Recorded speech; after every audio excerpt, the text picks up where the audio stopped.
ശാസ്ത്രം കടന്നു വന്ന് നമ്മുടെ ജീവിതത്തിനെ വളരെ പെട്ടെന്ന് ട്രാൻസ്ഫോം ചെയ്തുകൊണ്ടിരിക്കുന്ന ഒരു കാലമാണ്. ആ കാലത്ത് പഴയ അനുഭവജ്ഞാനത്തിന് അർത്ഥമൊന്നുമില്ല. ഇപ്പൊ ആ സെക്രട്ടേറിയറ്റിനകത്ത് ഈ ഇതിനകത്തൊക്കെ ഇരിക്കുന്ന രാഷ്ട്രീയക്കാരെന്ന് പറയുന്ന ഒരു കടക്കിഴവന്മാർ, ഇറങ്ങാത്തവർ. അപ്പൊ ഈ 18ാമത്തെ വയസ്സിൽ എങ്ങനെ വോട്ട് കൊടുക്കും? അവരെവിടെ നിന്നാ അത് പഠിക്കുന്നത്? ഇതാണ് രാഷ്ട്രീയം എന്താണെന്ന് അറിഞ്ഞുകൂടാത്തവരാണ് ഈ കേരളത്തിനകത്ത് അധ്യാപകരായിരിക്കുന്നവരും. അത് അധ്യാപകരുടെ പ്രശ്നമായിട്ടൊന്നുമല്ല ഞാനിത് പറയുന്നത്. ആ സിസ്റ്റം മുഴുവനും പഴഞ്ചന.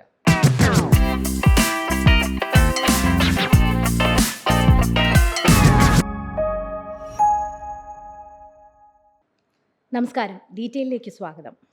ഡീറ്റെയിലിലെ ഇന്നത്തെ അതിഥി മലയാളികൾക്ക് പ്രത്യേകിച്ചൊരു പരിചയപ്പെടുത്തലിൻ്റെ ആവശ്യമില്ലാത്ത വ്യക്തിയാണ്. സോഷ്യൽ ആക്ടിവിസ്റ്റ്, സാമൂഹ്യ നിരീക്ഷകൻ, എഴുത്തുകാരൻ, ഫോട്ടോഗ്രാഫർ, അങ്ങനെ പല മേഖലകളിൽ അദ്ദേഹം ശ്രദ്ധേയനാണ്. പക്ഷേ എനിക്ക് അദ്ദേഹത്തെ എങ്ങനെ പരിചയപ്പെടുത്തണം എന്ന് ആലോചിച്ചപ്പോൾ എനിക്ക് ഏറ്റവും എൻ്റെ അനുഭവത്തിൽ ശ്രദ്ധേയമായി തോന്നിയ ഒരു കാര്യമുണ്ട്. ഞാൻ നേരിട്ട് അദ്ദേഹത്തെ പരിചയം ഉണ്ടായിരുന്നില്ല നേരത്തെ. അതുകൊണ്ട് ഒരു പരിഭ്രമത്തോടുകൂടി അദ്ദേഹം UAE എത്തിയെന്നറിഞ്ഞപ്പോൾ ഫോണിൽ ബന്ധപ്പെട്ടു. പരിഭ്രമത്തോടെ ചോദിച്ചു, ഞങ്ങളുടെ ഒരു ചെറിയ ഇൻ്റർവ്യൂ പരിപാടിയാണ്, വരാൻ സാധിക്കുമോ? അദ്ദേഹത്തിൻ്റെ മറുപടി എന്നെ ഞെട്ടിച്ചു. ചെറുതും വലുതൊന്നുമില്ല, ഒരു മനുഷ്യൻ മറ്റൊരു മനുഷ്യനോട് സംസാരിക്കുന്നു, അത്രയേ ഉള്ളൂ. ആ മനുഷ്യനാണ് ഇന്നത്തെ നമ്മുടെ അതിഥി. അദ്ദേഹം മലയാളിയെ ആധുനികതയുടെ ഒരു ലോകത്തേക്ക് കൈപിടിച്ച് കൊണ്ടുപോയിക്കൊണ്ടിരിക്കുന്ന, അതിനുവേണ്ടി ഒച്ചയുണ്ടാക്കിക്കൊണ്ടിരിക്കുന്ന ഒരു വ്യക്തിത്വമാണ്.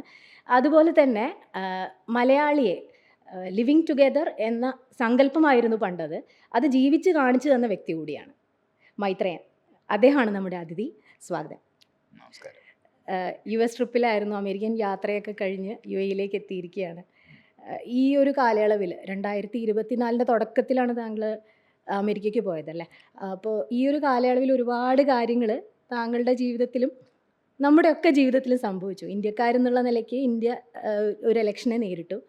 ആ ഇലക്ഷൻ്റെ എന്താ പറയുക, റിസൾട്ട് ഒരിത്തിരി പ്രതീക്ഷയുണ്ടാക്കുന്ന എന്ന് ഞാൻ വ്യാഖ്യാനിക്കുകയാണ്. ഒപ്പം തന്നെ കനിയുടെ പ്രസൻസ് വളരെ സ്ട്രോങ് ആയ പ്രസൻസാണ് അറിയിച്ചത്. കനിയുടെ രാഷ്ട്രീയം അവിടെ വളരെ വ്യക്തമായി കനി അറിയിച്ചു. എങ്ങനെ മാർക്ക് ചെയ്യും 2024 താങ്കൾ? അത് ഇന്ത്യൻ രാഷ്ട്രീയം തന്നെയാണ്. ഞാൻ ഇന്ത്യ ഇപ്പോൾ ഈ തിരിച്ച് ഇവിടെ UAE വന്നിട്ട് ഇന്ത്യയിലോട്ട് പോകുന്നുണ്ട്. ആ പോകാനായിട്ട് എന്നെ ഇൻസ്പയർ ചെയ്തത് അവിടുത്തെ റിസൾട്ട് തന്നെ. അല്ലായിരുന്നെങ്കിൽ ഞാൻ പോകണ്ട എന്ന് തീരുമാനിക്കത്തേ ഉള്ളായിരുന്നു. മോദി ഭൂരിപക്ഷം, ഞാൻ BJPക്ക് മാത്രം ഭൂരിപക്ഷം കിട്ടിയാണ് ജയിച്ചിരുന്നെങ്കിൽ ഞാൻ പോകുന്നുണ്ടാകത്തില്ല. അപ്പം അങ്ങനെ അല്ലാതെ ഒരു സ്പേസ് ഉണ്ടായിട്ടുണ്ട്. ഞാനൊരു ജനാധിപത്യത്തിൻ്റെതായിട്ടുള്ള ഒരു കാറ്റ് നമുക്ക് വീണ്ടും അവിടെ ഉണ്ടായിരിക്കുന്നു എന്ന് നമ്മൾ കാണുന്നുണ്ട്. അപ്പോൾ ആ ഒരു സ്പേസിനകത്ത് ജനാധിപത്യത്തിന് വേണ്ടി പ്രവർത്തിക്കുന്ന മനുഷ്യർ ചെയ്യേണ്ട കോൺട്രിബ്യൂഷൻസ് ഉണ്ട്. അവർ ഈ സമയത്ത്, ഈ കാലഘട്ടത്തിനകത്ത് അവർ ചെയ്യേണ്ട പ്രവൃത്തി എന്താണ് എന്നുള്ളത് അതിനെപ്പറ്റി ഒരു ഡിസ്കഷൻ ചെയ്യണമെന്നും. അത് ഞാനിപ്പോൾ പോകുന്നത് ഗോവയിലോട്ടാണ്. ആ പോകുന്നിടത്ത് ഈ മീഡിയ ആയിട്ട് ബന്ധപ്പെട്ട് നിൽക്കുന്ന കുറച്ച് ആൾക്കാർ ഒന്നിച്ചു കൂടും. അപ്പം അവരുമായിട്ടെല്ലാം, അത് പ്രത്യേകിച്ച് രവീഷ് കുമാർ എന്ന് പറയുന്ന ആൾ, അതിനോട് ബന്ധപ്പെട്ട് ധ്രുവരാതിയൊക്കെ കിട്ടുമോ, അദ്ദേഹത്തിന് കിട്ടുമോ എനിക്കറിയില്ല. പക്ഷെ ചിലപ്പോൾ അവർ ഒന്നിച്ചു കൂടാനൊരു സാധ്യതയുണ്ട്. അതുമായിട്ട് ബന്ധപ്പെട്ടാണ് ഞാനിപ്പോൾ പോകുന്നത്. അത് ഈ സമയത്ത് ഒരു എന്താ പറയുക, അധികാരമുള്ള ഒരു വിഭാഗം ദുർബലപ്പെട്ടിരിക്കുന്ന സമയത്ത് ചെയ്യേണ്ട പ്രവൃത്തികൾ, അതിനൊരു ഇനിഷ്യേറ്റീവ് എടുക്കണമെന്ന് വിചാരിച്ചിട്ടാണ്. ആ ഇനിഷ്യേറ്റീവ് എന്ന് പറയുന്നത് ഞാനൊരു വ്യക്തി എന്നുള്ള നിലവാരത്തിന് ഇനിഷ്യേറ്റീവ് എടുക്കത്തില്ല. പൊതുപ്രവർത്തനത്തിനകത്തുനിന്ന് ഞാൻ പിൻവാങ്ങി നിൽക്കുന്നതുകൊണ്ടാണ്. പക്ഷെ എനിക്ക് അതിൻ്റെ ഒരു ആശയവും അതെങ്ങനെ ചെയ്യാൻ പറ്റും എന്ന് ആലോചിക്കുന്ന, ഞാൻ യൗവനമുള്ള ആൾക്കാർക്ക് ഒരു കമ്പാനിയൻ എന്നുള്ള നിലവാരത്തിൽ അവരുടെ ഒരു സെക്കൻഡോ തേർഡ് ഫീൽഡിലോ ഒക്കെ ആയിട്ട് വർക്ക് ചെയ്യാമെന്ന് വിചാരിച്ചിട്ടാണ് ഞാനിപ്പോൾ പോകുന്നത്. അപ്പം അങ്ങനത്തെ ഒരു സ്പേസ് ഉണ്ടായിട്ടുണ്ട് ഇന്ത്യൻ രാഷ്ട്രീയത്തിൽ. ആ ജനാധിപത്യത്തിൻ്റെതായിട്ടുള്ള സാധ്യതകൾ ചെയ്തെടുക്കണമെന്ന് ആലോചിക്കുമ്പോൾ അതൊരു ഇന്ത്യക്കാരുടെ മാത്രം പ്രശ്നവുമായിട്ടല്ല ഞാൻ കാണാം. ലോകവ്യാപകമായി കഴിഞ്ഞ ഒരു 10 വർഷമായിട്ട് ഈ ഫാർ റൈറ്റ് നമ്മൾ പറയുന്ന വിഭാഗം എല്ലായിടത്തും ബലപ്പെട്ടായിരുന്നു. പക്ഷെ എല്ലായിടത്തും അതിനും ഒരു തിരിച്ചടി ഉണ്ടായിക്കൊണ്ടിരിക്കുന്ന ഒരു സ്ഥലം നമുക്ക് കാണാം. അപ്പൊ ആ ഒരു മാറ്റം വരുന്ന സമയത്ത് നമ്മുടെ ഈ തരത്തിലുള്ള വെൻ ദ ഓപ്പർച്യൂണിറ്റി സ്ട്രൈക്സ് എന്ന് പറയുന്നത് പോലെ. ഓപ്പർച്യൂണിറ്റി ഉപയോഗിക്കാൻ കഴിയാതെ പോയെങ്കിൽ ഉം. അതിന്റെ തെറ്റ് നമ്മുടെ വശം. അതെ. അപ്പൊ ആ ഒരു കാര്യം ചെയ്യാൻ പറ്റും എന്നുള്ളതാണ് ഏറ്റവും വലിയ പ്രതീക്ഷ. ഉം. അതുകൊണ്ട് 2024 എന്നെ സംബന്ധിച്ചോളം ഇപ്പൊ ഞാൻ ജീവിതം കൊണ്ട് ചെയ്തെടുക്കണമെന്ന് ആഗ്രഹിച്ചിട്ടുള്ള ഒത്തിരി കാര്യങ്ങളുണ്ട്. അതിനെല്ലാവരും മുമ്പോട്ട് കൊണ്ടുപോകാൻ പറ്റുന്ന ഒരു ഇടമുണ്ടായി എന്ന് വിചാരിക്കുന്നു. ഉം. ഉം. അപ്പൊ അതാണ് ഉള്ളത്. ഉം. പേഴ്സണൽ ലൈഫിനകത്ത് ഈ പറഞ്ഞ കനിയുടെ രാഷ്ട്രീയമൊന്നും ഞാൻ ഒരു കാലത്തും എന്തെങ്കിലും ഞാൻ പറയുകയോ സംസാരിക്കുകയോ ചെയ്തിട്ടില്ലാത്തൊരു സ്ഥലമാണ്. ഞങ്ങൾ അവളെ ഒരിക്കലെങ്കിലും ഞാൻ ഇരിക്കുന്ന ഒരു വേദിയിൽ അവളോട് എന്തെങ്കിലും സംസാരിക്കാനോ അവളോട് അങ്ങനെ ചെയ്തിട്ടേ ഇല്ല. അവളെ ആർട്ടുമായിട്ട് ബന്ധപ്പെട്ട് മാത്രമേ പ്രവർത്തിച്ചുള്ളൂ. കഴിഞ്ഞ വർഷം ഈ കഴിഞ്ഞതിന് മുമ്പിലത്തെ വർഷമാണെന്ന് തോന്നുന്നു അവൾക്ക് മറ്റേ സംസ്ഥാന അവാർഡ് കിട്ടി. ആ സമയത്ത് അവളത് പി കെ റോസിക്ക് ഡെഡിക്കേറ്റ് ചെയ്ത ഒരു അതെന്നെ ഓക്കെ എനിക്ക് അവളോട് ബഹുമാനവും ഇഷ്ടവും തോന്നുന്ന ഒരു നിമിഷം ഉണ്ടാക്കിയത്. അതേപോലെ തന്നെയാണ് ഇപ്പോൾ അവിടെ പോയി ക്യാനില് പോയി അത് ഒരു പാലസ്തീൻ ഐക്യദാർഢ്യം ഒരു ആർട്ടിസ്റ്റ് ചെയ്യേണ്ട രീതിയിൽ അവൾ ചെയ്തതും ആ സമയത്ത് ഇതുപോലെ എനിക്ക് അതുവരെ അറിയുന്ന ഒരു ആളല്ല അവൾ സ്വന്തമായിട്ട് നിലപാട് എടുത്ത് പറയുന്ന ആളാണ് കാണാറ്. അപ്പൊ ഈ 2 നിമിഷമാണ് എന്നെ സംബന്ധിച്ചോളം അവളുടെ അവാർഡിനേക്കാളും ഞാൻ മതിക്കുന്നത് അവളുടെ ആ ആക്ഷനെയാണ്. കാരണം ഞാനുമായിട്ട് ഐഡന്റിഫൈ ചെയ്യുന്ന സമയം അപ്പോഴാണ്. അപ്പൊ അത് ഞാൻ രണ്ടും ചെരുഷ് ചെയ്യാവുന്ന ഒരു കാര്യമാണ്. 2024 ആ നിലവാരത്തിൽ എനിക്കൊരു വ്യക്തി ജീവിതത്തിനകത്ത് സന്തോഷം, അതേപോലെ രാഷ്ട്രീയത്തിനകത്ത് നമുക്കൊരു വിടവുണ്ടായിരിക്കുന്നു. ഒരു രാവണൻകോട്ടയുടെ അകത്ത് ഒരു വിടവ് ഇന്ത്യൻ രാഷ്ട്രീയത്തിലുണ്ടായിരിക്കുന്നു എന്ന് പറയുന്നത്. ഈ പൊതുപ്രവർത്തനത്തിൽ നിന്ന് താങ്കൾ വിടവാങ്ങുന്നു എന്ന് പറഞ്ഞ ആ സമയമുണ്ടല്ലോ, പൊതുപ്രവർത്തനം ഇനിയില്ല എന്ന് പറഞ്ഞ സമയം, എന്തുകൊണ്ട് അങ്ങനെ ഒരു തീരുമാനം എടുത്തു എന്ന് ഞങ്ങൾക്കൊക്കെ തോന്നിയിട്ടുണ്ട്. എനിക്ക് തോന്നിയിട്ടുണ്ട് പേഴ്സണലി. എന്തിനാണ് അങ്ങനെ ഒരു തീരുമാനം? പൊതുപ്രവർത്തനത്തിൽ എത്ര നമ്മൾ പ്രായം ഒരു ഘടകമാണോ എന്നൊക്കെ തോന്നിയിട്ടുണ്ട്. പ്രായം ഏറും തോറും, അനുഭവം ഏറും തോറും കൂടുതൽ, ഇപ്പോൾ താങ്കൾ തന്നെ പറഞ്ഞല്ലോ, ഇവരെയൊക്കെ സംഘടിപ്പിക്കാനുള്ള ഒരു ശക്തിയായിട്ട് താങ്കൾക്ക് നിലനിൽക്കാൻ പറ്റുമല്ലോ. ആ ഒരു തീരുമാനം എന്തുകൊണ്ടാണ് എടുത്തത്? ഞാൻ ഈ പൊതുപ്രവർത്തനം എന്ന് പറയുന്നത് അധികാരം വരുന്ന ഒരു മേഖലയാണ്. അപ്പൊ പ്രായമായവർ അനുഭവം കൊണ്ട് അവർ മുന്നിലാണെന്നാണ് നമ്മൾ എപ്പോഴും മനസ്സിലാക്കാറ്. പക്ഷേ ആധുനിക ലോകത്തിനെ പറ്റിയുള്ള അറിവ് നമുക്ക് എടുക്കാമെങ്കിൽ ഈ അനുഭവജ്ഞാനത്തിന് യാതൊരു അർത്ഥവും നമ്മളങ്ങനെ മനസ്സിലാക്കും. അനുഭവജ്ഞാനം എന്ന് പറയുന്നത് പഴയ ലോകത്തിനെ പറ്റി, പഴയ ലോകവീക്ഷണത്തിനകത്തുള്ള അനുഭവജ്ഞാനമേ പ്രായമായവർക്കുണ്ടാവുള്ളൂ. അതാണ് ഞാൻ പൊതുപ്രവർത്തനം അവസാനം. പക്ഷെ താങ്കൾ ഒരിക്കലും അങ്ങനെ ഒരു വ്യക്തിയല്ല. താങ്കൾ എപ്പോഴും അപ്ഡേറ്റ് ആയിക്കൊണ്ടിരിക്കുന്ന വ്യക്തിയല്ലേ. ഞാനത് ചെയ്യുന്നതിനെ പറ്റിയല്ല പറയും. ഞാനന്ന് ഈ പത്രസമ്മേളനം നടത്തിയിട്ട് 2 പ്രസ് നോട്ട് ഇറക്കുന്നു. അതിനകത്ത് ഒരു പ്രസ് നോട്ട് എന്ന് പറയുന്നത് പ്രായമായവര്, പ്രത്യേകിച്ചും സാമൂഹ്യ രാഷ്ട്രീയ മേഖലയുള്ളവർ ഒരു പ്രായം കഴിയുമ്പോൾ റിട്ടയർ ചെയ്യണം എന്നാണ് ഞാൻ അതിനകത്ത് ആ പ്രസ് നോട്ടിനകത്ത് ആവശ്യപ്പെട്ടത്. അതൊരു മാതൃക എന്നുള്ള നിലവാരത്തിൽ ഞാൻ ചെയ്യുകയാണെന്നുള്ളതാണ്. അതായിരുന്നു ഞാൻ ചെയ്തത്. അപ്പം ഞാൻ അതിനകത്തൊന്ന് പിൻവാങ്ങാതെ മറ്റുള്ളവർ മാറണമെന്ന് പറയുമ്പോൾ എനിക്ക് അവരിരിക്കുന്ന സ്ഥാനത്ത് കയറിയിരിക്കണം എന്നുള്ള അർത്ഥം മാത്രമേ വരുള്ളൂ. അതുകൊണ്ട് ചെയ്തതാ. ഇപ്പോൾ ബാക്കി അധ്യാപകർ പിരിയണം, IAS പിരിയണം, ജഡ്ജിമാർ പിരിയണം, ടെക്നീഷ്യൻസ് ആയിട്ടിരിക്കുന്നവർ, എഞ്ചിനീയറിംഗ് എല്ലാവരും പിരിയണം.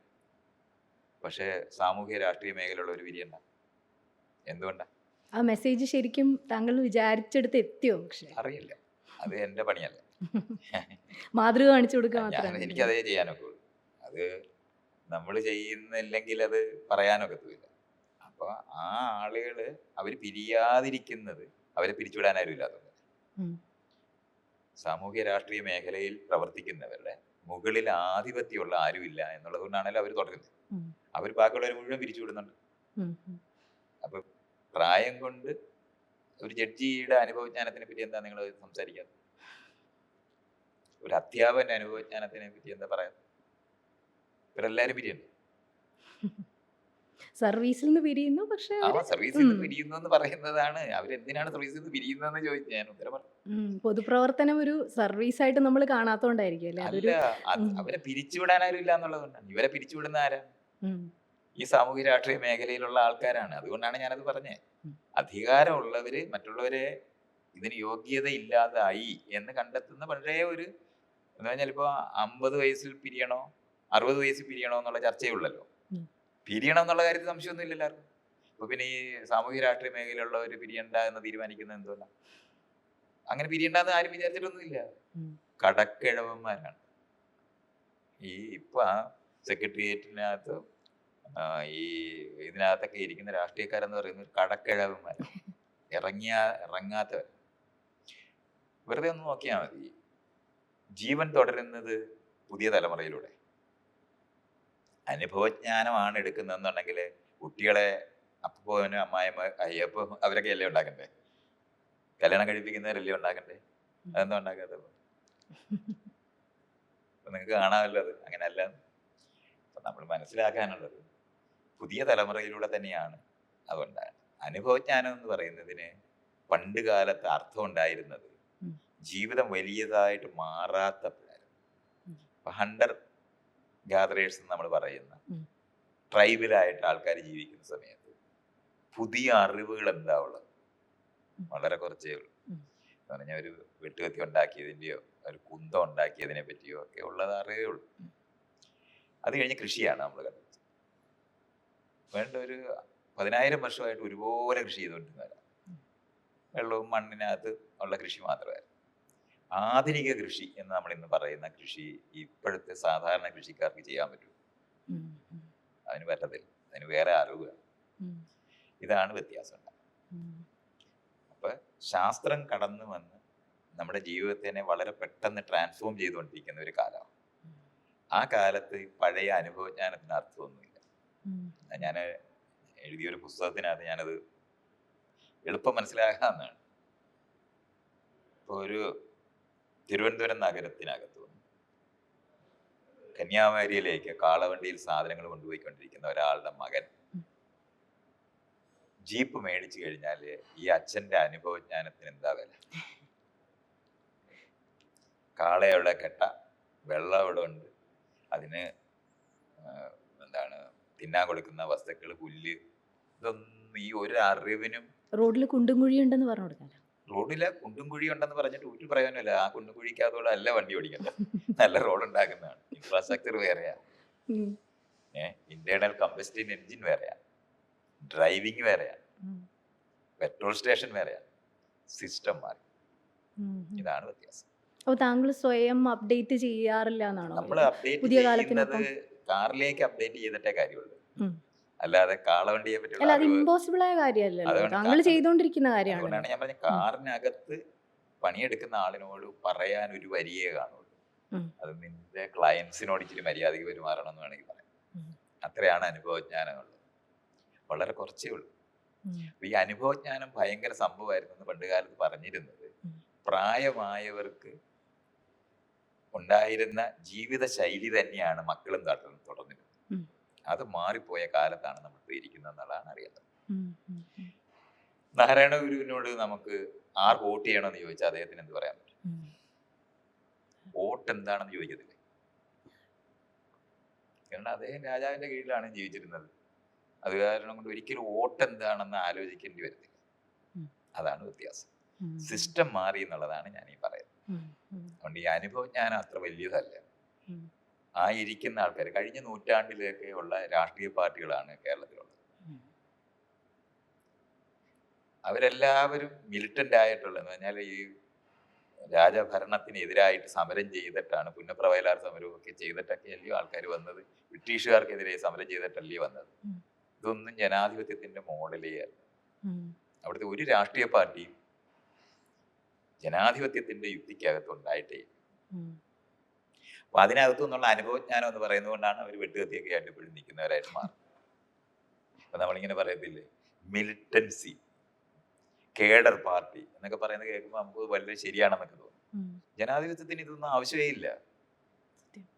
അങ്ങനെയല്ല അത് വേണ്ടത്. ഉം. ജനാധിപത്യപരമായിട്ടുള്ള രാഷ്ട്രീയ പാർട്ടികൾ ഉണ്ടാക്കിയെടുക്കുന്നതിനുള്ള പുത്തൻ അറിവുകൾ വേണം. ഉം. അല്ലാതെ കഴിഞ്ഞ 18-ാം നൂറ്റാണ്ടിലൊക്കെ ഉണ്ടായ പാർട്ടികളാണ്. ഉം. ഉം. അതാണ് അതിനകത്ത് പ്രശ്നം ഉണ്ടാക്കുന്നത്. അതിനോട് ചേർത്ത് വായിക്കേണ്ട ഒരു കാര്യമാണെന്ന് തോന്നുന്നു. രാജ്യം തെരഞ്ഞെടുപ്പ് നേരിട്ടപ്പോൾ, ഇന്ത്യ തെരഞ്ഞെടുപ്പ് നേരിട്ടപ്പോൾ കേരളത്തിൽ 2 ചേരിയായിട്ട് തന്നെ മത്സരിച്ച് അല്ല, അത് ഇവർക്ക് പൊതുശത്രുവായ ഒരാളുണ്ടെങ്കിലും അത് അത് എന്തുകൊണ്ട് മാറുന്നില്ല അത് എന്നുള്ളത്. മാറുന്നില്ല എന്നുള്ളതല്ല, ഇന്ത്യൻ രാഷ്ട്രീയം അവർക്കില്ലാത്തതുകൊണ്ടാണ്. ഉം. ഇന്ത്യ എന്ന് പറയുന്ന യാഥാർത്ഥ്യത്തിനകത്തല്ല അവർ നിൽക്കുന്നത്. അവർ നിൽക്കുന്നതെന്ന് പറഞ്ഞാൽ കേരളത്തിനെ ഭരിക്കണമെന്ന് മാത്രമാണ്. ഇപ്പൊ ഇലക്ഷന് നിൽക്കുക എന്ന് പറഞ്ഞാൽ കേരളത്തിലെ ഭരണത്തിലേക്ക് പോകുന്നതിനാണ്. ദേശീയ രാഷ്ട്രീയത്തിൽ നിർണ്ണയിക്കുന്നവരല്ല ഇവർ. 2 വിഭാഗവും. അത് ചെറിയ സ്റ്റേറ്റ് ആയിരിക്കുന്നതും കൂടാണ്. ഉം. കോൺഗ്രസ് പാർട്ടിക്കകത്ത് 20 പേര് ജയിച്ചാൽ 20 പേരും കൂടെ അവിടെ ചെന്നിട്ട് ഒറ്റ മന്ത്രിയൊക്കെ ആയിരിക്കും കിട്ടുന്നത്. നിർണ്ണയിക്കാനേ പറ്റും. ഉം. സ്റ്റേറ്റ് റെപ്രസെന്റേഷൻ അല്ല, അതാ പ്രശ്നം ഉണ്ടാക്കുന്നത്. ഉം. ഇതൊക്കെ നമ്മൾ ശരിക്കും പറഞ്ഞാൽ നമ്മുടെ കോൺസ്റ്റിറ്റ്യൂഷനകത്ത് അഴിക്കേണ്ട ഏരിയകളുണ്ട്. കേന്ദ്ര ഗവൺമെന്റ് എന്നാണ് നമ്മളിപ്പോഴും പറയുന്നത്. ഉം. എന്ത് കേന്ദ്രം അത്? ഉം. കേന്ദ്ര ഗവൺമെന്റ് ഒന്നും ആവശ്യമില്ല. ഉം. നമുക്കൊരു കോയലീഷൻ എന്ന് പറയുന്ന മുന്നണി ഉണ്ടാക്കുന്ന രാഷ്ട്രീയം പോലെ തന്നെ ഉം. ഫെഡറൽ സ്റ്റേറ്റുകളുടെ കൂട്ടായ്മയാണ് അവിടെ ഉണ്ടാകുന്നത്.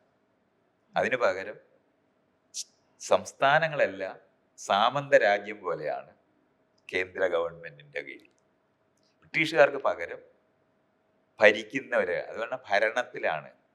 ജനാധിപത്യത്തിനകത്ത് എപ്പോഴാണ് ഈ ഭരണമുള്ളത്? ഭരിക്കേണ്ട ആവശ്യമില്ല. ഉം. ജനാധിപത്യത്തിനകത്ത് സേവനവും ക്രമീകരണവുമാണ് ആവശ്യം. ഗവേണിങ് എന്നാ പറയുന്നത്, റൂളിംഗ് അല്ല. ഉം. ഇപ്പോഴും നമ്മൾ ഈ പോയിട്ട് ആ ഇൻസ്റ്റിറ്റ്യൂഷനകത്തല്ല ഇരിക്കുന്നത്, ഭരിക്കാനാണ്. അതുകൊണ്ടാണ് നമുക്കിത് ചെയ്യാനെത്തുന്നത്. അതായത് ജനാധിപത്യം വർക്ക് ചെയ്യുന്നില്ലെന്ന് ആൾക്കാർ പറയാറുള്ളത്. ജനാധിപത്യം ആരംഭിച്ചിട്ടില്ലെന്നാണ് ഞാൻ പറയുന്നത്. ഉം. ഉം. വീടുകളിലെ ജനാധിപത്യം ഇല്ല. ഈ പറയുന്ന സ്ഥാപനങ്ങളിലെ ഇൻസ്റ്റിറ്റ്യൂഷൻസിനകത്ത് ജനാധിപത്യം ഇല്ല. പോലീസിലെ ജനാധിപത്യം ഇല്ല. സെക്രട്ടേറിയറ്റിനകത്തില്ല. പട്ടാളത്തിലില്ല. ഇതിനൊന്നിനകത്ത് ജനാധിപത്യം ഇല്ല. പിന്നെ എങ്ങനെയാണ് നിങ്ങളത് വർക്ക് ചെയ്യുന്നത്? ഈ മേഖലയൊന്നും നമ്മൾ ചർച്ച ചെയ്തിട്ടില്ല. കേരളത്തിന്റെ സവിശേഷത എന്ന് പറയുന്നത് നമ്മൾ ഈ ഇന്ത്യൻ രാഷ്ട്രീയത്തിനെ നിർണ്ണയിക്കുന്ന ഒരു സ്ഥലവേ അല്ല. അപ്പൊ അവിടുത്തെ ആ LDF UDF എന്ന് പറയുന്നത് അവർക്ക് കേരളത്തിനകത്ത് ജയിച്ചാൽ മതി, അത്രയും ആവശ്യം അവർക്ക്. അതുകൊണ്ടാണ്, അല്ലെങ്കിൽ ഇത്തവണ അവർ പിരിഞ്ഞു നിന്നുകൂടാത്തതല്ലേ. ഉം. പിരിഞ്ഞു നിന്നുകൂടാന്ന് മാത്രമല്ല, ഒന്നിച്ച് നിൽക്കുകയാണ്, ഞങ്ങൾ ഒന്നിച്ച് നിൽക്കുന്നേ ഉള്ളൂ എന്ന് ഡിക്ലെയർ ചെയ്യാവുന്നതായിരുന്നു. ആ ഡിക്ലെയർ ഞാനിത് ആ കാലത്ത് തന്നെ ഞാൻ പറഞ്ഞിട്ടുള്ളതാണ്. ഉം. നമ്മള് രാഷ്ട്രീയത്തിനകത്ത് പറഞ്ഞിട്ട് ആളുകൾ കേൾക്കുന്ന സ്ഥലമല്ല, അത് ഇന്ന് സംഭവിച്ചതല്ല. ഉം. ആ കേരളത്തിനകത്തെ രാഷ്ട്രീയത്തിനകത്ത് മാത്രം നിന്നുകൊണ്ട് ലോകത്തിനെ കാണുന്ന ഒരു രീതി അവർക്കുണ്ട്. അതുകൊണ്ടാണ് ഇന്ത്യൻ രാഷ്ട്രീയം കാണാതെ പോയത്. ഉം. അതുകൊണ്ടാണ് അവർ പിരിഞ്ഞു നിന്ന് അടിച്ച്. എന്നിട്ട് ഇത്തവണ പിണറായി വിജയൻ അതാണ് നിയമസഭയില് നമ്മുടെ 2 പേരുടെ വോട്ട് പോയി എന്നൊക്കെയുള്ള നിലവാരത്തിൽ ഒരു കുമ്പസാരമൊക്കെ ചെയ്യുന്നുണ്ട്. ഉം. എത്ര അസംബന്ധം പിടിച്ച ഒരു നിലപാടാണെന്നറിയാതെ. ഇത് എന്താ നമുക്ക് കണ്ടാൽ മനസ്സിലാകത്തില്ലേ? ഇത് ഈ ഇലക്ഷൻ കഴിഞ്ഞിട്ട് മനസ്സിലാക്കുന്നതാണ്. ഉം. അതൊക്കെയാണ് അതിനകത്തൊക്കെ പരാജയപ്പെട്ടു പോയ ഒരു രാജ്യമാണ് ഉം. കേരളത്തിനകത്ത്. ആളുകൾ ഇന്ത്യൻ രാഷ്ട്രീയത്തിനകത്ത് അവർ ഒന്നിച്ച് നിൽക്കും, അല്ല ഇന്ത്യൻ രാഷ്ട്രീയം തുടരണമെന്ന് ആഗ്രഹിക്കുകയാണെന്നുണ്ടെങ്കിൽ കണിശമായിട്ട് ഒന്നിച്ച് നിൽക്കണമായിരുന്നു. ഉം. അത് ചെയ്യാതെ പരാജയപ്പെട്ടു പോയതാ. ഈ വോട്ട് ബാങ്ക്, മതം, ഇതൊക്കെ ഒന്നിച്ചു കൊണ്ടുപോയി ഇപ്പോഴത്തെ ഈ ഒരു യുവതലമുറ, ഇപ്പം പൊങ്ങി വരുന്നൊരു തലമുറ ഉണ്ടല്ലോ, അവർ ശരിക്കും ഇതൊക്കെ മനസ്സിലാക്കുന്നുണ്ടെന്ന് താങ്കൾ വീക്ഷിച്ചിട്ടുണ്ടോ? എന്താ തോന്നിയിട്ടുള്ളത്? യുവതലമുറ എങ്ങനെയാണ് യുവതലമുറ എന്ന് പറഞ്ഞാൽ ഇങ്ങനെ എപ്പോഴും നമ്മൾ പറയുമ്പോൾ എന്നും യുവതലമുറ ഉണ്ടെന്നും അതെ അതെ, ഞാൻ ചോദിച്ചത് ഇപ്പോഴത്തെ ഒരു അത് വോട്ടിംഗ് റൈറ്റ് നേടിയ ഒരു തലമുറയുണ്ടല്ലോ നമ്മളിങ്ങനെ ഇപ്പം. തലമുറയെ പറ്റി എപ്പോഴും പറയുമ്പോൾ എവിടെയോ മുറിഞ്ഞിട്ടൊരു മുറയുള്ള പോലെ തോന്നും. അങ്ങനൊന്നുമില്ല. എല്ലാ ദിവസവും പിള്ളേരുണ്ടാകുന്നുണ്ടെന്ന് അറിയാം. അതിന്റെ തുടർച്ചയിലാണുള്ളത്. ഉം. അപ്പൊ നമുക്ക് അങ്ങനെ നമ്മളൊരു വെറുതെ ഒരു ആർബിട്രറി ആയിട്ട് പറയുന്നതാണ് ഈ തലമുറ എന്ന് പറയുന്നത്. കലർന്ന് നിൽക്കുന്ന തുടർച്ചയ്ക്കകത്താണ് എപ്പോഴും ഉള്ളത്. അപ്പോൾ പുതിയതായിട്ട് എന്താണ് സംഭവിച്ചിട്ടുള്ളത്? പുതുതായിട്ട് സംഭവിച്ചിരിക്കുന്നത് പറഞ്ഞാൽ സ്കൂൾ വിദ്യാഭ്യാസം ആരംഭിക്കുക. ആ സ്കൂൾ വിദ്യാഭ്യാസം ആരംഭിക്കുന്നത് ബ്രിട്ടീഷുകാരുടെ കാലത്ത് ആരംഭിച്ച സ്കൂൾ വിദ്യാഭ്യാസം അത് തുടരുകയാണെന്നുള്ളതാണ് നമുക്കുള്ളത്. ഉം. അതുകൊണ്ട് ഒരിക്കലും ക്വാളിറ്റേറ്റീവ് ആയിട്ടുള്ള ഒരു വിദ്യാഭ്യാസം നമുക്ക് ഉണ്ടായിട്ടേ ഇല്ല. എവിടെങ്കിലും ജോലി മേടിക്കാനായിട്ട് എന്ന് പറഞ്ഞാൽ നമ്മളെ വേറെ ആൾക്കാർക്ക് ഉപയോഗിക്കാൻ വേണ്ടി ഒരുക്കുന്നതാണ് നമ്മുടെ ഇവിടെ വിദ്യാഭ്യാസം. ഉം. അല്ല ആരെങ്കിലും കീഴിൽ പണിയെടുക്കാനുള്ള. പണിയെടുക്കുന്ന ഉം. തൊഴിലാളികളെ ഉണ്ടാക്കുന്ന, ഉം. കൂലിക്കാരെ ഉണ്ടാക്കുന്ന, ഗുമസ്തന്മാരെ ഉണ്ടാക്കുന്ന, ഉദ്യോഗസ്ഥരെ ഉണ്ടാക്കുന്ന, ഉം. വേറെ ഒരു ഉദ്ദേശവും ഇതിന് ഇല്ല. കാരണം ബ്രിട്ടീഷുകാർ ഇതിനകത്ത് നിന്ന് രാഷ്ട്രീയം എടുത്തു കളഞ്ഞിട്ടാണ് സ്കൂൾ ആരംഭിച്ചത്. ഇന്ത്യക്കാരെ രാഷ്ട്രീയ പ്രബുദ്ധരാക്കാനോ സിവിൽ റൈറ്റ്സിനെ പറ്റി ഉണ്ടാക്കാനോ പൗരരാഷ്ട്രീയം പഠിപ്പിക്കാനോ ഒന്നുമല്ല അവർ തുടങ്ങിയത്. ഉം. അവർക്ക് കുറച്ച് ഉദ്യോഗസ്ഥരെ വേണം, കൂലിക്കാരെ വേണം. അതിനാണ് അവർ വിദ്യാഭ്യാസം ആരംഭിച്ചത്. അത് അങ്ങനെ തന്നെ തുടരുക എന്നുള്ളതാണ് നമ്മൾ ചെയ്തുകൊണ്ടിരിക്കുന്നത്. അല്പം പോലും നമ്മളത് അല്ലാതെ മാറ്റിയിട്ടില്ല. ഈ സിലബസ് എന്ന് പറയുന്നത് 47 മുമ്പിലുള്ള സിലബസ് ഒക്കെ തന്നെയാണ് തുടരുന്നത്. അതിന്റെ റീസൺ ഇതുകൊണ്ടാണ്. നമുക്ക് ഇതുവരെ അത് മനസ്സിലായി. ഇപ്പോഴും നമ്മൾ പറയത്തില്ലേ രാഷ്ട്രീയം പാടില്ല, കുട്ടികൾ പഠിക്കാനാ വന്നെന്ന് പറയത്തില്ലേ. ഉം. അപ്പൊ ഈ 18ാമത്തെ വയസ്സിൽ എങ്ങനെ വോട്ട് കൊടുക്കും? അവരെവിടെ നിന്നാ അത് പഠിക്കുന്നത്? ഇതാണ് രാഷ്ട്രീയം എന്താണെന്ന് അറിഞ്ഞുകൂടാത്തവരാണ് ഈ കേരളത്തിനകത്ത് അധ്യാപകരായിരിക്കുന്നവരും. അത് അധ്യാപകരുടെ പ്രശ്നമായിട്ടൊന്നുമല്ല ഞാനിത് പറയുന്നത്. ആ സിസ്റ്റം മുഴുവനും പഴഞ്ചന ബ്രിട്ടീഷുകാരുണ്ടാക്കിയ സിസ്റ്റത്തിനകത്താണ് ഇന്ന് സ്കൂൾ തുടങ്ങുന്നത്. അപ്പൊ അത് കാരണം കൊണ്ട് പൗരബോധ നിർമ്മാണം ഉണ്ടായിട്ടില്ല. അതുകൊണ്ട് നിങ്ങൾ ഈ പുതിയ തലമുറ എന്ന് പറയുന്നവർക്ക് ആ നിലവാരത്തിൽ യാതൊരു വിദ്യാഭ്യാസമില്ല. അച്ഛന്മാരുടെ കാലത്ത് തന്നെ തുടങ്ങുന്നത്. ഈ അനുഭവജ്ഞാനം പഠിപ്പിക്കുന്ന ഇവിടുന്ന നമ്മൾ രാഷ്ട്രീയത്തിലൊന്നും പോകരുത്, നിന്റെ കാര്യം സ്വന്തമായിട്ട് നോക്കണം, എങ്ങനെങ്കിലും ജോലിക്കാരായിട്ട് ജോലി മേടിക്കണം, അതിനുവേണ്ടി മാത്രമാണ് നിങ്ങൾ പഠിക്കുന്നതെന്നും രാഷ്ട്രീയ കളിച്ച് സമയം കളയരുതെന്ന് കൃത്യമായിട്ട് അറിയാം. അപ്പൊ ജനാധിപത്യം പിന്നെ എങ്ങനെയാണ് വർക്ക് ചെയ്യുന്നത്? നമ്മൾ വോട്ട് ചെയ്യേണ്ട 18ാമത്തെ വയസ്സിൽ വോട്ട് ചെയ്യണം. നേരത്തെ ആയിരുന്നു 21, അത് 18 ആക്കി. എന്നീ പ്രായപൂർത്തിയാകുന്നത് കാണുന്നതുകൊണ്ടാണല്ലോ. അപ്പൊ അത് പഠിക്കുന്ന എവിടെ നിന്നാണ്? പഠിക്കാനേ ഇല്ല. അപ്പൊ എക്വിപ്ഡ് ആയിട്ടില്ലാത്ത ജനത തുടരുന്നു എന്ന് മാത്രമാണ്. അപ്പം സ്വാതന്ത്ര്യത്തിന് മുമ്പ് സ്വാതന്ത്ര്യ സമരം നടത്തി നമുക്ക് സ്വാതന്ത്ര്യം കിട്ടുന്നതിന് മുമ്പ് ഉണ്ടായിരുന്ന ജനത തന്നെ പുതിയ രൂപത്തിൽ തുടരുന്നു എന്നുള്ളതല്ലാതെ ഒരു വ്യത്യാസവും വന്നിട്ടില്ല. കണ്ടന്റിൽ വ്യത്യാസം വന്നിട്ടില്ല. ഇതാ സംഭവിച്ചത്. ഇത് ഈ വിദ്യാഭ്യാസത്തിനകത്ത് മാത്രമായിട്ട് തീരുന്നില്ല. അതുകൊണ്ട് ഞാൻ ഈ പറഞ്ഞത്, ഇന്നും കല്യാണം കഴിക്കുന്നത് അമ്മയും അച്ഛനും സെലക്ട് ചെയ്തിട്ടാണ്. അപ്പൊ സ്വതന്ത്രമായിട്ട് എന്നെ തിരഞ്ഞെടുക്കുന്നവർ അവിടെ ഉണ്ടായിട്ടില്ല. അടുത്തതെന്ന് പറയുന്നത് ഈ ഒരു ഇൻസ്റ്റിറ്റ്യൂഷന് നമ്മൾ അവിടെ ചെന്നാൽ വില്ലേജ് ഓഫീസ്, തഹസീൽദാരുടെ ഓഫീസ്, കളക്ടറേറ്റ്, ഇവിടെ എല്ലാം നമ്മൾ ചെന്നാൽ ആ ചെല്ലുന്നിടത്ത് ബ്രിട്ടീഷുകാരുടെ കാലത്ത് ഇരുന്ന അതേ ഉദ്യോഗസ്ഥർ തന്നെയായിരുന്നു അടുത്ത എല്ലാ വർഷങ്ങളിലും ഇരുന്നത്. അവർക്കൊരിക്കലും ഈ വന്ന ആളിന് എന്തെങ്കിലും ഗുണം, സ്വാതന്ത്ര്യം കിട്ടിയെന്ന് അറിയുന്ന ഒരു ജഡ്ജിയോ ഒരു വില്ലേജ് ഓഫീസറോ ഒരു IAS കാരനോ ഉണ്ടായിട്ടുണ്ടോ? അവരൊന്നും ഇതുവരെ അറിഞ്ഞിട്ടേ ഇല്ല ഇന്ത്യക്ക് സ്വാതന്ത്ര്യം കിട്ടിയത്. ഏറ്റവും കൂടുതൽ അറിയാത്ത ജഡ്ജിമാരാ. അറിയേ ഇല്ല അവർക്ക് ഇങ്ങനെ ഒരു സംഭവം നടന്നു എന്ന് അറിഞ്ഞു. കാരണം അവർ ഇന്നലെ ചെയ്തതുപോലെ തന്നെയാണ് പിറ്റേ ദിവസം ചെയ്തുകൊണ്ടിരിക്കുന്നത്. അതുകൊണ്ടാണ് ഇത്രയും നാൾ ഈ അപേക്ഷയൊക്കെ എഴുതി കൊടുത്തുകൊണ്ടിരിക്കുന്നത്. അവകാശമുള്ള മനുഷ്യരായിട്ട് നമ്മൾ മാറിയിട്ടില്ല. അത് അറിഞ്ഞിട്ടില്ല. ഇന്ത്യൻ ജനതയെ അറിഞ്ഞിട്ടില്ല ഇന്ത്യക്ക് സ്വാതന്ത്ര്യം കിട്ടിയാൽ. അറിഞ്ഞത് ഒരു 300 പേർക്ക് അറിഞ്ഞിട്ടുണ്ടാവും. അത് എന്താണ് ഫ്ലാഗ് ഹോയിസ്റ്റ് ചെയ്തില്ലേ പിറ്റേ ദിവസം, അത്രയും പേര് അറിഞ്ഞിട്ടുണ്ട്. അല്ലാതെ വേറെ ആരും അറിഞ്ഞിട്ടേ ഇല്ല. പോലീസ് സ്റ്റേഷനിനകത്തുള്ളിരിക്കുന്നവർക്ക് മനസ്സിലായിട്ടുണ്ടോ ഇന്നലത്തെ പ്രജയായിരുന്നു ഇന്ന് പൗരനാണ് വന്നതെന്ന്? വെറുതെ നോക്കിയാൽ മതി. ഇതാണ് ഈ സംഭവിച്ചിരിക്കുന്നത്.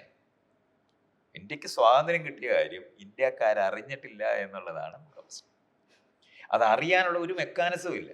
ആകെപ്പാടെ ഒരു എന്താണ് ഒരു പ്രാർത്ഥനയെന്നോ, അതെ പ്രാർത്ഥനയാണ് ഇപ്പോഴും ഉള്ളത്. ഈ സ്കൂളിലൊക്കെ ദൈവത്തിനെയൊക്കെ പ്രാർത്ഥിക്കുക എന്നുള്ളതാണ് വലിയ കാര്യമായിട്ടാണ് പറയുന്നത്. എന്ന് പറഞ്ഞാൽ നമ്മൾ തന്നെത്താൻ ചെയ്യേണ്ട കാര്യമാണ് ഈ ജീവിതമെന്നും നമ്മളിത് ഇനിഷ്യേറ്റീവ് എടുക്കേണ്ടതാണെന്നുള്ളതാണ് ജനാധിപത്യത്തിനകത്തുള്ളത്. മറ്റേത് നമുക്ക് വേണ്ടി എല്ലാം ചെയ്തു തരുന്ന ഒരു ദൈവവും ദൈവത്തിന്റെ പ്രതിനിധിയായിട്ട് രാജാവും രാജാവിന്റെ കിങ്കരന്മാരായിട്ട് പോലീസുകാരുമായിട്ട് ഇരിക്കുന്ന ഒരു ലോകമായിരുന്നുണ്ടായിരുന്നേ. അതങ്ങനെ തന്നെ തുടരുകയാണ് ഇപ്പോൾ. ഈയാണ് അതിലേക്ക് നമുക്ക് തിരിച്ചു വരാം. ഒരു ചെറിയ ഇടവേളയിലേക്ക് പോയിട്ട് ഈ ശാസ്ത്രം പഠിക്കുന്ന കുട്ടി തന്നെ രാവിലെ എണീറ്റ് ദൈവ പ്രാർത്ഥന ചൊല്ലിക്കൊണ്ട് ദിവസം തുടങ്ങുന്ന ഒരു അവസ്ഥ, അതിനെക്കുറിച്ച് നമുക്ക് അടുത്ത എപ്പിസോഡിൽ സംസാരിക്കാം. മൈത്രേയനുമായുള്ള നമ്മുടെ കോൺവെർസേഷൻ തുടരും. തൽക്കാലത്തേക്ക് ഗുഡ് ബൈ.